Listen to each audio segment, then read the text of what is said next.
Assalamualaikum warahmatullahi wabarakatuh.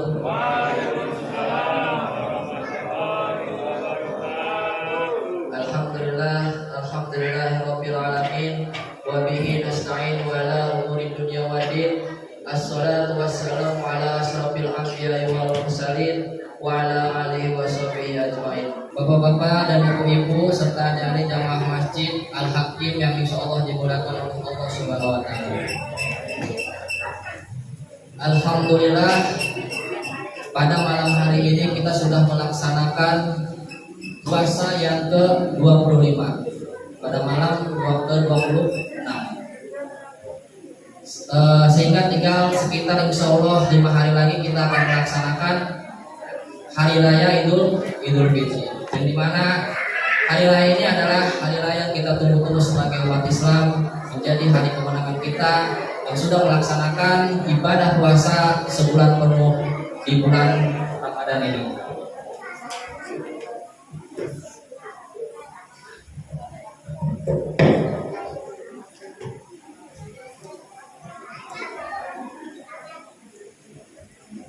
Dan tentunya kita sebagai umat muslim atau agama Islam, kita akan sangat merindukan ketika sudah tidak ditinggalkan oleh bulan Ramadan ini, yang mana Ramadan ini adalah merupakan bulan mulia yang kita sudah ketahui adalah bulan yang sangat spesial. Kenapa spesial? Yang dimana bulan Ramadan ini adalah di bulan yang mana kita melaksanakan ibadah yang di dalamnya hanya kita melaksanakan ibadah puasa dan juga ibadah taraweh dan ibadah-ibadah yang lainnya, yang mana semua ibadah-ibadah yang kita laksanakan ini mendapatkan pahala yang berlipat ganda. Nah, itulah keistimewaan atau spesialnya bulan Ramadan ini. Namun demikian, bulan Ramadan ini harus kita sempurnakan. Dengan apa? Kesempurnaan ibadah bulan Ramadan ini harus kita sempurnakan dengan melaksanakan ibadah atau menunaikan zakat fitrah.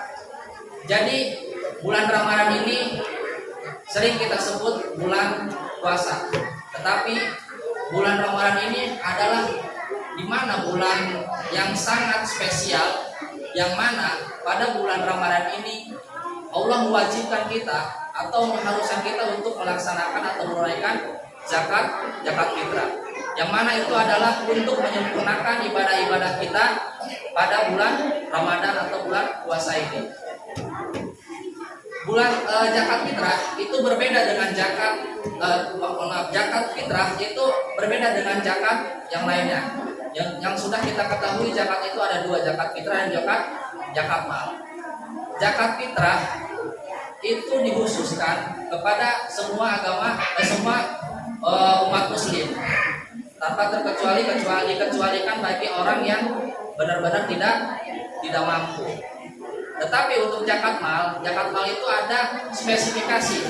Tidak semua orang diwajibkan untuk melaksanakan zakat mal. Kita harus memenuhi dua syarat, yaitu haul dan juga nisabnya. Dan itu tidak semua orang bisa atau diwajibkan kepada semua umat muslim. Tetapi untuk zakat fitrah sendiri ini adalah zakat yang harus dilaksanakan bagi kita sebagai umat muslim pada bulan Ramadan. Nah, kewajiban zakat fitrah itu sudah disebutkan dalam surat Al-Baqarah ayat 43. A'udzubillahi minasyaitonir rajim. Bismillahirrahmanirrahim. Wa aqimus sholata wa atuz zakata warka'u ma'ar raqiin. Yang artinya, dan dirikanlah salat, tunaikanlah zakat, dan rukulah beserta orang-orang yang ruku. Nah, di sini kita sebagai umat muslim, kata zakat dalam Al-Quran ini sering disandingkan dengan sholat. Aqimus sholat wa atuz zakat. Nah, di sini kenapa zakat ini selalu disandingkan dengan yang namanya ibadah sholat? Berarti di sini ada kewajiban. Nah, kewajiban di sini untuk kita menunaikan zakat yang disebutkan dalam zakat ini, yaitu zakat fitrah. Nah, selain itu zakat juga diartikan untuk menyucikan. yakni bersuci dari kotoran luka dan kelalaian. Dengan demikian, harta yang dikeluarkan oleh kita ini harus menyucikan harta yang sudah kita punya. Sebagaimana Allah menyebutkan dalam surat At-Taubah ayat 103. Bismillahirrahmanirrahim. Khudh min amwalihim shadaqatan tutahhiruhum wa tuzakkihim biha wa sholli 'alaihim inna sholata sakanun lahum wallahu samii'un 'alim.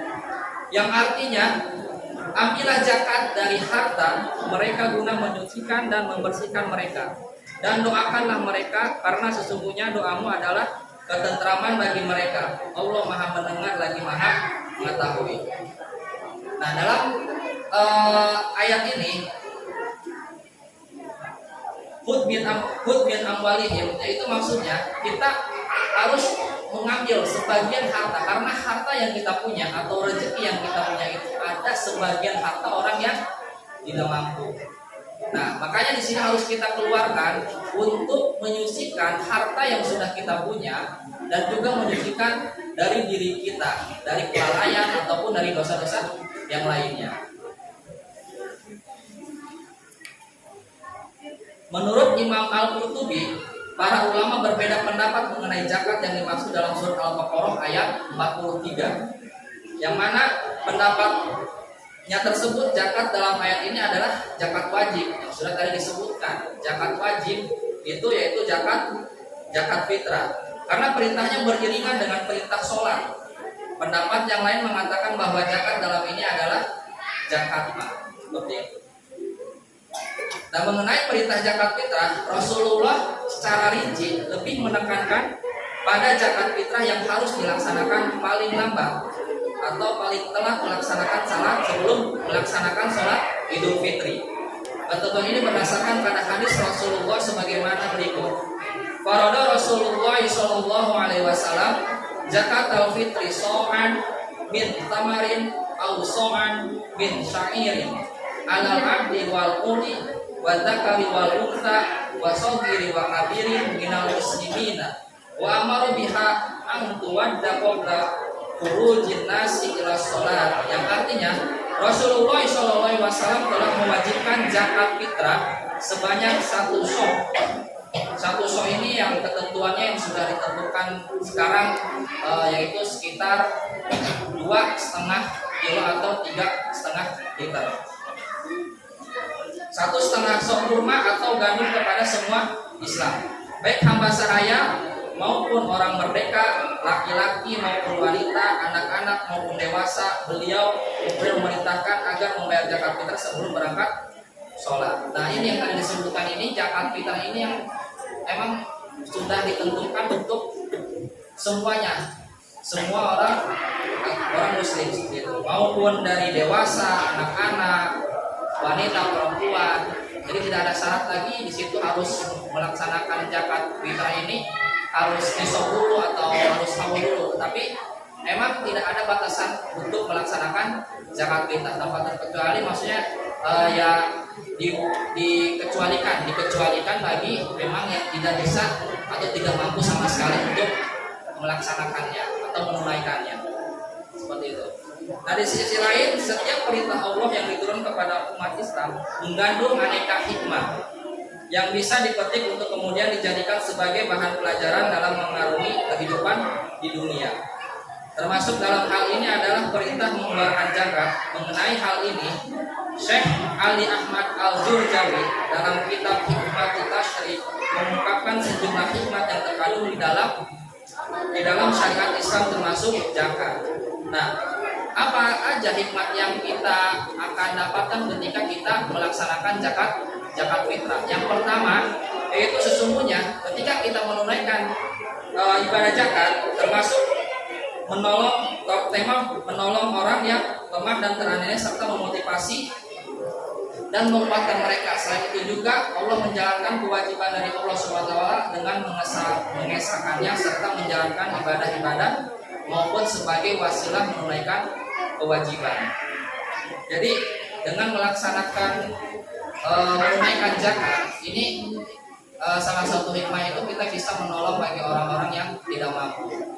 Jadi Idul Fitri itu adalah hari kemenangan kita. Jadi hari kemenangan itu berarti kita harus semua umat muslim merasakannya tanpa terkecuali. Makanya kita harus membantu bagi orang-orang yang tidak mampu. Jadi ketika pas hari raya mereka juga merasakan kemenangan atau kegembiraan kita untuk merayakan hari raya Idul Fitri. Jadi dengan adanya hikmat ini kita bisa terus menolong bagi orang-orang yang tidak mampu atau yang membutuhkan. Yang kedua, hikmatnya itu adalah sesungguhnya zakat sebagai media untuk menyucikan diri dari aneka kotoran jiwa berupa sifat rakus dan kikir yang menjadi kecenderungan manusia. Manusia ini kan sebagai kita sendiri, yaitu kita mempunyai sifat yang salah satunya itu rakus dan kikir. Nah, ini adalah hikmahnya. Hikmahnya itu kita bisa menyucikan dari penyakit jiwa yang seperti itu.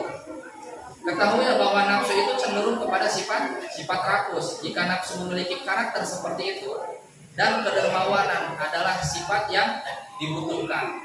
Jadi ketika kita mempunyai sifat kikir, sifat rakus, maka salah satu bentuk kita untuk menyucikan dari hal-hal yang seperti itu yaitu dengan membayar zakat.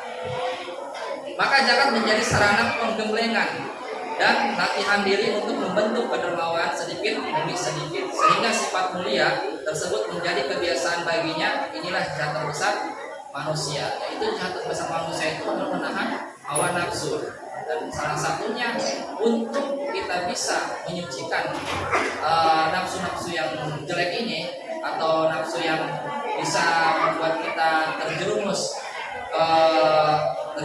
untuk melaksanakan atau membuat hal-hal yang membuat kita mendapatkan dosa, yaitu menyucikannya itu dengan zakat fitrah ini, untuk menyucikan jiwa-jiwa kita ini yang masih kotor.